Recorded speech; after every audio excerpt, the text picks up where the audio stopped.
Mga kapatid, gusto namin kayong maligtas.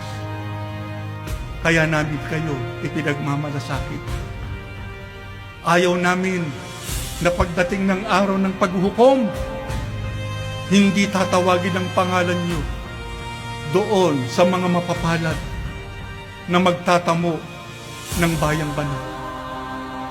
Pero alam natin, para tayo makarating doon, kailangan tayong makapagtaguyod.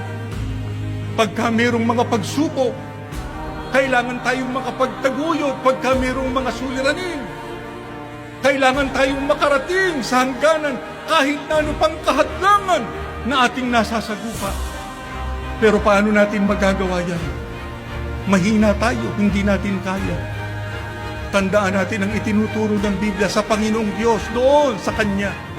Doon tayo lalapit, doon tayo tatawag. Pero kinakailangang taglay yung tapat na pananampalataya para niya dinggin at sagutin ang ating mga panalangin sa Kanya. Mahal ko kayo, mga kapatid. Kaya kahit na kami ay masuong sa panganib, ginagawa namin yun. Gusto naming marating ang lahat ng mga kapatid saan man dako sila makarating.